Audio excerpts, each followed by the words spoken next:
lot of restaurant owners feel stuck between rising cost and price sensitive customers. So what are some of the things that you have done to kind of grow your revenues without simply raising prices? For sure, I think we felt, the economy has shifted a lot in the past couple of weeks or months. The data we also get from the app, we get to see people's emails to send if you want to send promotions, keep track of, how many orders are being taken. So I think just the information side as well of the app that gets stored is also really important for your business, because you get to use that for if you want to expand, to see where are people ordering from. If they're ordering from the city a lot, maybe that can be a good place that we can expand in the future. All right, so welcome everybody to Applova webinar series. Today our guest is Aaron from Colados. I would like to ask Aaron, why don't you introduce yourself a bit and explain about what your business is all about. We are so excited to have you today and discuss, what you guys have done. Thank you so much for the opportunity and for inviting us. We're happy to be here and share a little bit about our story. My name is Aaron. We're from Colados. We serve coffee crepes in Arizona. We've been open for about 12 years. We have 3 locations, and nobody has ever heard of crepes or had crepes before. They're like very thin pancakes, and you can stuff them. You can add toppings. And I came from a Mexican background, so we have some Mexican Latin taste on our menu. So yeah, that's a little bit about Colados. Right. So what kind of experience are you trying to create for your customers at Colados? Yes, great question. We have a mission at Colados that we came together as a family when we were expanding, and we said, what do we want our guests, and we call them guests instead of customers. We wanted to feel like a home. So that's part of the culture.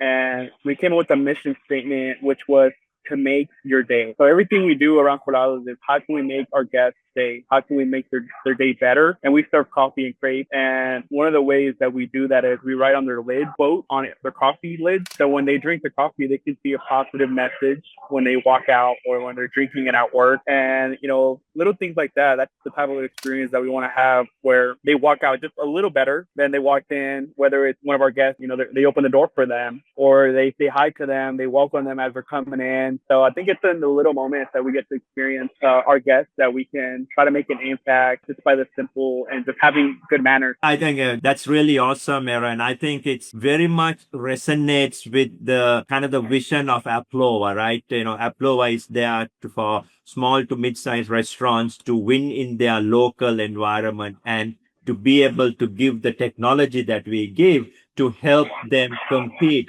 with the larger ones with more resourcing. So I think I love what you do in that sense, make them feel better, a little better than, the way they came in when they go back. I think that's fantastic. So one other question, a lot of restaurant owners feel stuck between rising cost and price sensitive customers. So what are some of the things that you have done to kind of grow your revenues without simply raising prices across the board and stuff like that? What are some of your strategies that you have done? Yeah, for sure. I think we felt, the economy has shifted a lot in the past couple of weeks or months. So what we try to do, I think, as any business, whether it's a restaurant or a service or anything that we do, is how can we stand out in the market? What can we do where we become so unique that there's no other option out there for people to go? So for us, it was having a unique menu, which was, serving crepes, and not just crepes, but Latin-inspired crepes. So that kind of puts us at an advantage that people don't have a lot of options to go out there to have crepes. If they do, as far as coffee, our coffees are, I think, way cheaper than our competition around the street. So a lot of people come to Colados for that reason, because they can get a good coffee at a decent price. It's not a crazy price. We try to keep it that intentionally, but also making the experience easier with the app. It has allowed us to make it a little bit more seamless, where they order ahead. We used to take orders through the phone, which would take a lot of time. We went 100% on the app. So now people just add it on the app. We have Apple Pay now. So they pay there, they just show up, and it's nice and quick. So moving forward, we want to also have a drive-through where people can order ahead on the app and just pick it up through the drive-through. That way it's a little bit quicker. So I think time is a great way that we can help people come back, because sometimes it takes a very long time prepping the order. So if we can make the experience just seamless and just quicker, I feel like people would want to come back. And if you give them an experience that's unique and a positive one, I feel like for the most part, your community will support you. Oh, that's excellent again. So it's about being unique, being having the seamless experience, making a friction free for them to be able to access that. And those kind of helps them to kind of you to be stand out from the rest of that, what we would say. Is that correct? That's a good summary. Yeah. So I know that earlier you used to take phone orders, right? So somebody would call, but now you moved everything. You say that, okay, please use our app to do all the ordering. Talk a little bit about that transition, when you did that from Yeah. going from somebody speaking to moving on to the app itself. Yes, we noticed a lot of the time consumption that it took away from us as far as an employee having to answer the phone, place the order, and then it took over another register as well. So we had to buy extra register for that. So we needed a phone, we needed a register, and we needed an employee. So we noticed that there was a lot of phone orders coming in, and also a lot of people were not picking them up. They would place the order, and we would have a wait. So we said, how can we solve this? We were already working with Applova, with the app. And we said, let's go 100% on the app. They can place the order on the app. They already paid. All they have to do is get down and pick it up. So we were a little afraid at first to see the response because we wanted to keep a great experience, but we didn't hear any complaints. We didn't hear anybody say anything negative about it. I think people even loved it because you can save your orders, and I think it's just easier to order online because you can do it on your own time. You can do it ahead of time. So it was a great move for us. We're really excited that we did that, and now we were able to get rid of 3 phones that we had, and now we don't need the extra register. So moving forward, I think we're gonna focus a little bit more on, just the app experience, how we can better that in little things, but also just in person as well if they do walk in. Right. So coming back again, so we've helped customers to come back and also to get repeat customers. Any strategies or any things that you did to help them to come back again and again? So we do have a reward system as well. They get a stamp, and on a certain amount of visits, they get a coffee on the house. So that's something that we also want to incorporate through the app as well. We're just kind of slowly implementing that. So I think a reward system is a great way to bring people back, get them excited, and encourage them to, hey, we appreciate you coming, and here's a little treat on us. And I think that spreads the word when somebody comes and buys something like, hey, I have the card or I have the reward here, and they kind of, the people around them are like, oh, I want to be a part of this. I want a free drink. So I think a reward system is a great way. And I think just making it work for you as well. It doesn't have to be an expensive item or something that's really cost. It can be something that works for you, and also, it's a win-win for the guests and for the house. Yeah, I think coming with that, how do you think about promotions? Do you use them to drive traffic or to increase the ticket size, bring more customers back? How do you look at that from your restaurant's perspective? Great question. So what we do, it's more of a marketing promotion. So last week we just finished something called Tea Week, where all our teas are $1.25, any size, any tea. And, teas are, it's a way that you can make money out of them. So we're still making a little bit of money out of the $1.25, but not as much. We usually sell those teas at almost $4, a regular price. But just for 1 week only, every year, we have a big event. We call it Tea Week. And we have 6 teas that we promote, and people go crazy. We sell over 1,000 teas. And, 1 year we did a billboard. We do free stickers sometimes. So we just try to make it a big deal, but it's very specific. The teas aren't expensive. Coffee is a little more expensive. But, teas is something that we can win out of still to give a still good value, but at a good price. And I think it's being very strategic on the items that we do promote. We don't want to also, bleed out just on promotions. And we found out back in the day when we used to do a lot of promotions that people got used to them and they always expected a promotion as well. So I think it's having a balance of, I'd rather have a couple promotions that are really well than just every week doing too many promotions. So I think for us, that's what works. I work in different industries, but I think being very specific on the timing. And then the summer for restaurants, we feel it a little more, slows down a lot. So we try to introduce new items as well to the menu to keep it fresh. And that usually brings people back. And here in Arizona, it's really hot. So anything with ice, it does really well. Right. So that's another very interesting point for most of the restaurants owners, not to do promotions all the time, but maybe to do something very specific, targeted. So you attract a lot which helps them to kind of get introduced. Then after that, you can actually get them back. That's what your big event is all about. Yes, we try to stay away from percentage discounts because sometimes percentages are hard to think in the mind. 20% off is like, I don't know how much it costs us. So the 125 was like a specific number that it was like, we have crepes for, we could have done crepes for $5 instead of crepes for 50% off. Because I think people see that as, an easy discount rather than trying to do the math in the head. So try to make it simple. If it's a price, keep it that price. Make it easy for people to understand what's going on. And I think that helps it to roll flat. I think that's a really unique, for make it simple, make it that's something you can relate to rather than you have to go in and talk, okay, how much is 50% or 20% of this and stuff like that. But you have that kind of makes, again, going back, make it more frictionless somebody to be able to come and kind of say that, oh yeah, that's great. You mentioned that there was a good response from that. How much of your repeat customers started coming after that? We introduced 2 new teas on the menu for just that week. This is the first time we ever do that. So now after that week, we've seen a lot of people come back asking for that same tea, saying they want to try it. So that was a way to kind of tell that people are coming back. They tried the tea. It was the first time. So it was like, we loved it. We wanted more of it. So, that's the way that we track it. We compare from last year's sales as well to see how we were doing compared to last year. And then just a week before, we felt it after Memorial Day. Usually Memorial is like the peak for us, and then it kind of drops a little bit. People go on vacation, school's usually out. So it's normal for us June and July to be a little slow. So these are the things that we kind of cycle through every year that we already know are going to happen. So we try to keep people coming back through those specific items and promotions. We feel it right after kind of picking up a little bit. Our guests were like, hey, what's going on? Why is it getting busy again? Well, it's tea week. They feel it. Okay, that's pretty awesome. So do you kind of plan this out saying, is it a 6 months planning or how do you do from overall for all your 3 locations? What's the thought process with? So it's about a 2 month before we have a photo shoot. We get models with, we try to make it cool, nice and fun. We have models take pictures of the teas and then we have banners.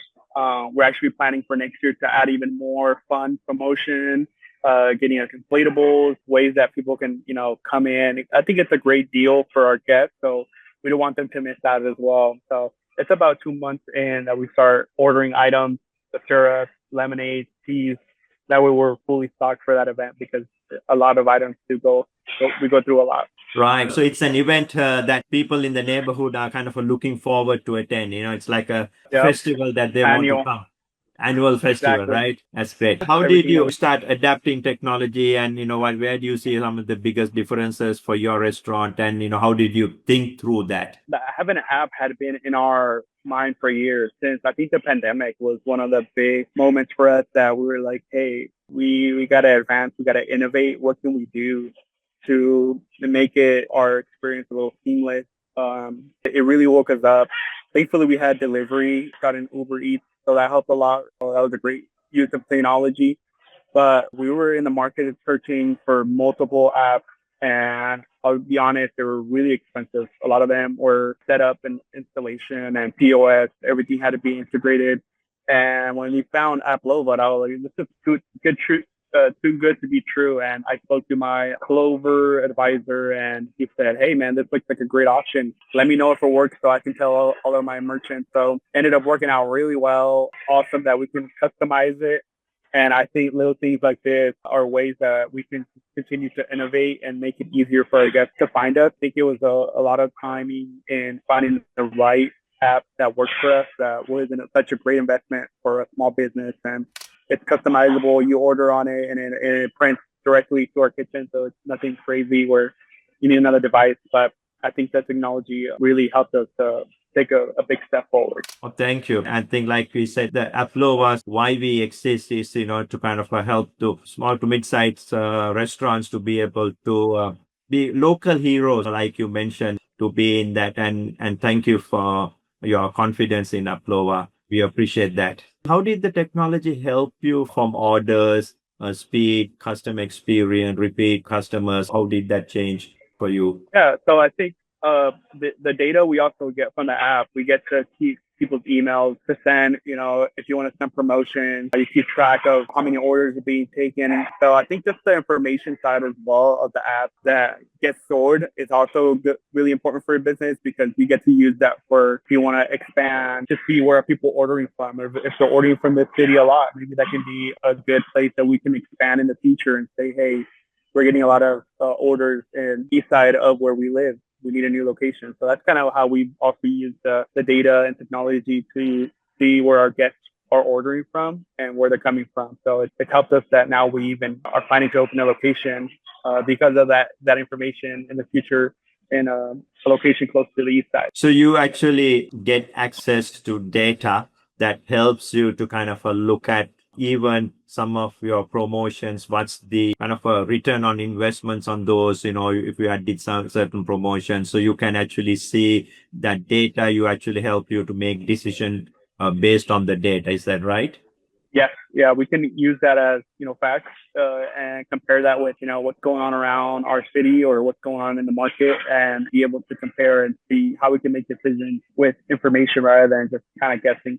Yeah, that's really good. And with that, once you start integrating your loyalty, you can even get more insights and things like that in the future. I think that will be really, really fantastic. Coming to, as every restaurant, goes through challenges. So what are some of your biggest challenges that you're facing trying to grow the restaurant? What are those? And, how are you thinking of kind of a dealing? I think it's a day-to-day challenge, but I think, how are you coping with that? How much time do you have?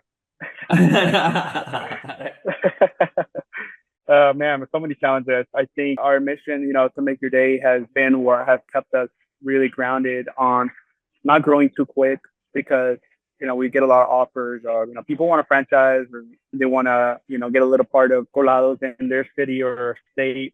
And, part of our family, we've been very, united as a family. And our goal is to stay, keep our family together. And our values are very based on integrity, and we want to do things right and we don't want to lose the quality. So the biggest challenge for us right now is creating consistency across all our stores and keeping that same quality. So I think training is a big one. How can we train, Gen Z to really catch on to what we're doing and also enjoy it? We want our team, our crew, our employees to enjoy their job, really come inspired to do better and also work hard, right? We want us to work hard, but, enjoy it at the same time. So the challenge is how can, as we grow, we get new employees, they come and go sometimes, but how can we continue to have that consistency and quality across all our stores as we grow without us going crazy? So a lot is delegation, a lot is investing in leadership. We have a book club with our leaders every year that we read a book that's coming up soon. And we have coaches that we hire, personal coaches, where we invest in our managers and our business leaders, and nothing to do with Colados or business. It's all about how can we invest in them so they can grow personally. So once they do grow, they can bring that, to Colados as well. That's the goal. And also as well, we close Sundays. So for us as a business, that's a big day that we can lose money, but we feel like we want to invest in our team. We want them to rest and enjoy their family time on Sundays. So that helps a little bit. But I think right now the biggest challenge that we're facing is consistency and quality across all our stores. Okay. Well, any secret sauces you have, how to kind of train the Gen Zs to be able to produce at a certain quality standard? Anything you would like to share? I think listening, listening to the team that we do have and talking to them and asking them like, hey, what do you like? What are you into? What do you see that we can do better around here? Just being there and working with them side by side, you learn a lot of things that a lot of them just want purpose. They want to be involved in something that makes an impact.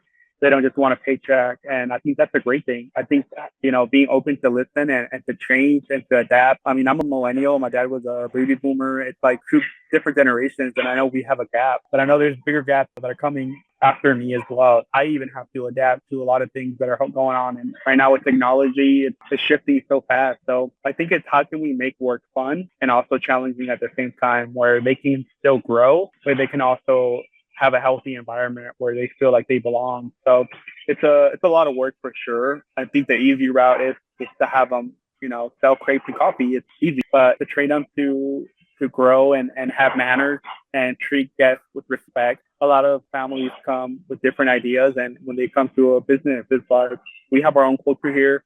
We want you to grow into that culture. We want you to be a better person. And when you start seeing people that way, they won't leave. And if they do, they might come back.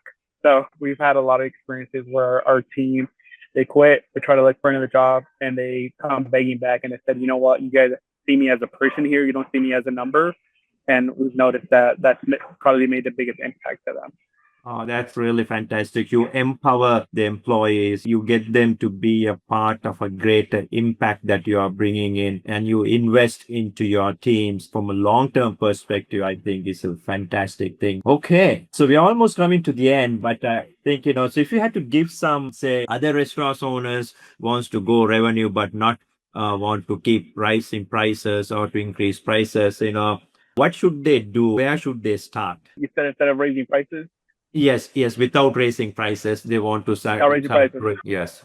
I think right now what I've seen working around and it's worked with us is how can we bring something new to the table, something fresh. I think with social media, things change every single day. So how can we keep up with the trends? I know trends come and go, but that can be a good thing for a restaurant. How can we bring items that are seasonal items, limited time items that are attractive for people to, see, hey, did you see what they're selling over there?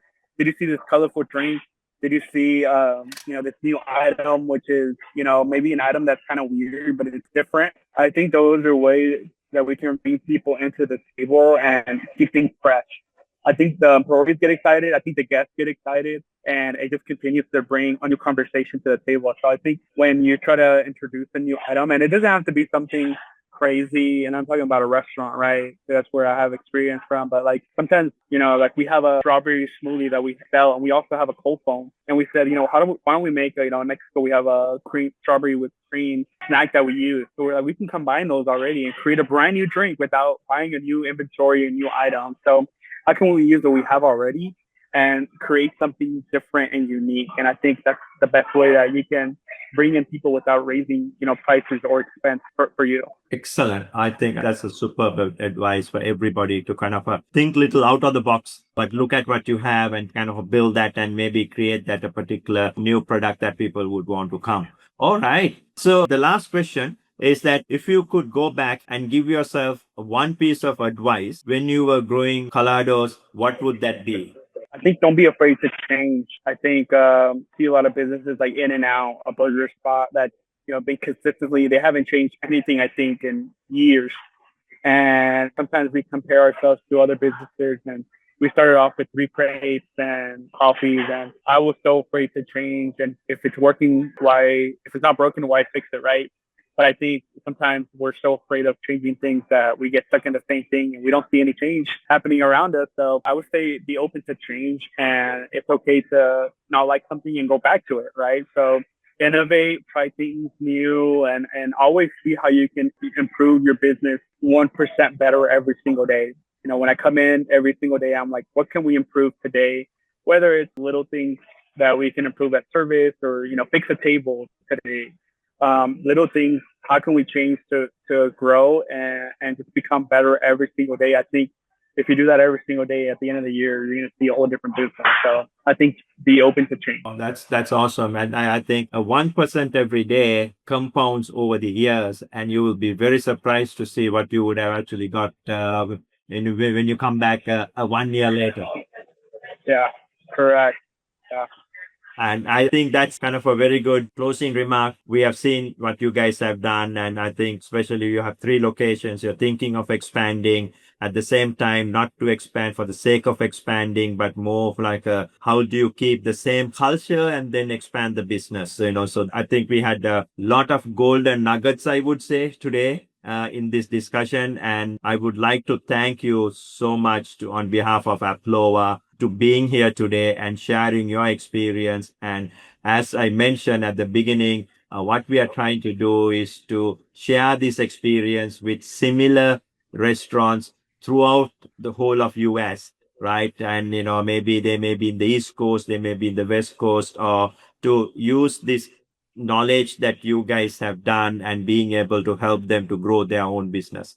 So with that, we are coming to the conclusion of our webinar today. Thank you so much, Aaron, for being here with us. Thank you guys for the opportunity. It's so happy to work with you guys.